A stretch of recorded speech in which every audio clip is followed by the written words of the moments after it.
नमस्कार, आप देख रहे हैं इंडिया फर्स्ट 24 न्यूज और मैं हूं आपके साथ मानवी ठाकुर। शुरुआत करते हैं आज की खास खबरों के साथ। बसना तहसील के अविनाश बाग पिछले 4 सालों से अपनी जमीन का सीमांकन और नक्शा दुरुस्त कराने के लिए सरकारी दफ्तरों के चक्कर काट रहे हैं। प्रशासनिक अधिकारियों और नेताओं से कई बार गुहार लगाने के बावजूद अब तक उन्हें केवल आश्वासन ही मिला है।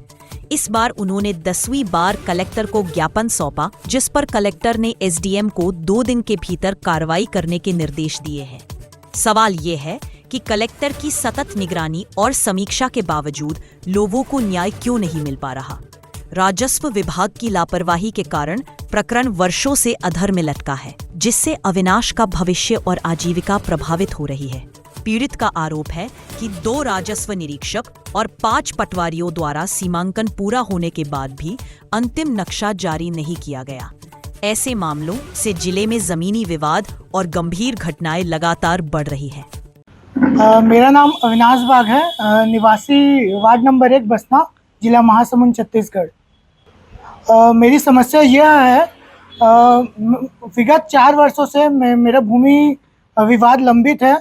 लगभग 2022 में मेरे द्वारा मधुस्मिता पति ज्योतिष के खिलाफ अतिक्रमण के संबंध में तहसील कार्यालय में आवेदन दिया गया था, जो कि लंबित ही रहा। तत्पश्चात 2024 में नक्शा दुरुस्ती और खसरा नक्शा में डीएससी के लिए आवेदन दिया गया था, जो कि अभी तक पूर्ण नहीं हो पाया। सिर्फ खसरा में डीएससी किया गया, नक्शा अभी तक विलम्ब है।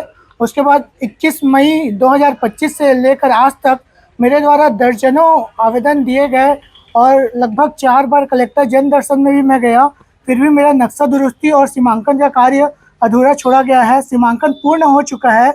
मौके पर 5 पटवारी और 2 आरआई द्वारा पंचनामा भी बनाया जा चुका है, पर मेरा सीमांकन रिपोर्ट को अभी तक तहसील कार्यालय में जमा नहीं किया गया।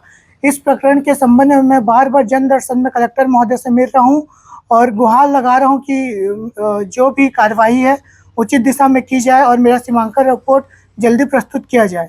सर, मेरी कार्यवाही इसलिए नहीं हो पा रही है क्योंकि मेरी ज़मीन को भूमाफियाओं द्वारा फर्जी तरीके से बिक्री कर दिया गया है, जिस पर कई पटवारी, तहसीलदार और कई प्रशासनिक अधिकारी शामिल हैं।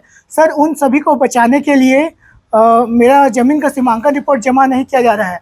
अगर ज़मीन का सीमांकन रिपोर्ट जमा हो गया तो उनकी लापरवाही और फर्जी विक्रेताओं की जो भी रजिस्ट्री किया गया है और तहसीलदार, पटवारी जो भी शामिल थे, उनका नाम सामने आ जाएगा और उन सबों पर कार्रवाई होगी। इस चक्कर में ही मेरा सीमांकन रिपोर्ट जमा नहीं किया जा रहा है। कलेक्टर महोदय द्वारा 2 दिन की मोहलत दी गई थी, जो कि ख़त्म हो गई है।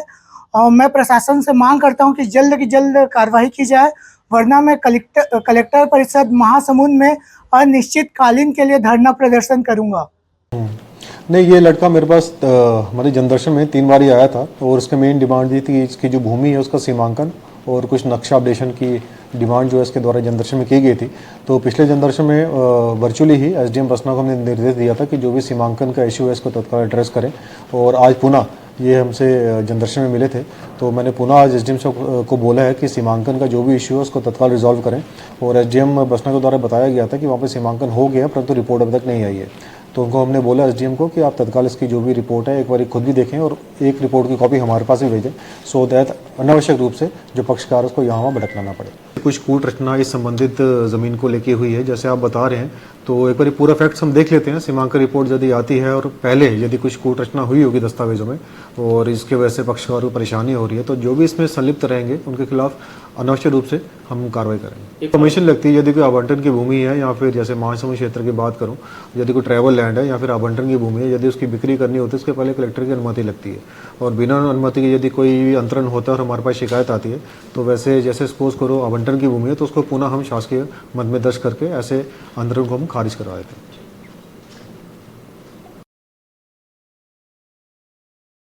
खबरों का सिलसिला लगातार जारी है। आप बने रहिए इंडिया फर्स्ट 24 न्यूज के साथ।